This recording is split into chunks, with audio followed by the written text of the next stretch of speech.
We're also following a developing story on thousands of potential state layoffs. Governor Paterson made the dire announcement today, saying the state's fiscal health is on life support. News 4 senior correspondent Rich Newberg is following the latest details tonight. Rich? Well, with the governor now blocked from putting state workers on furlough and freezing an increase in their wages, David Paterson has now come up with a plan for layoffs. We didn't want to lay off anyone. This is a last resort.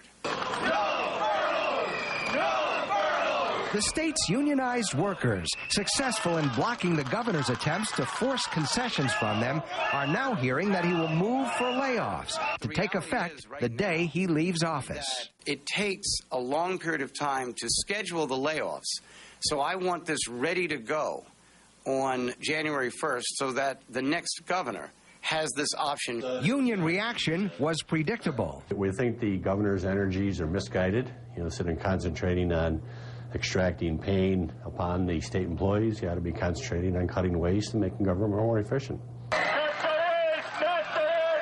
The unions have given the governor suggestions on where to cut, including contracting work to consultants, which they claim cost the state $3 billion a year. He will not sit down and talk. He will not listen to some of the suggestions we've made. He's hell-bent on the employees suffering and making them pay.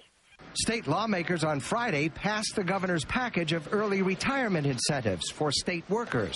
The measure could save the state $225 million in fiscal year 2011.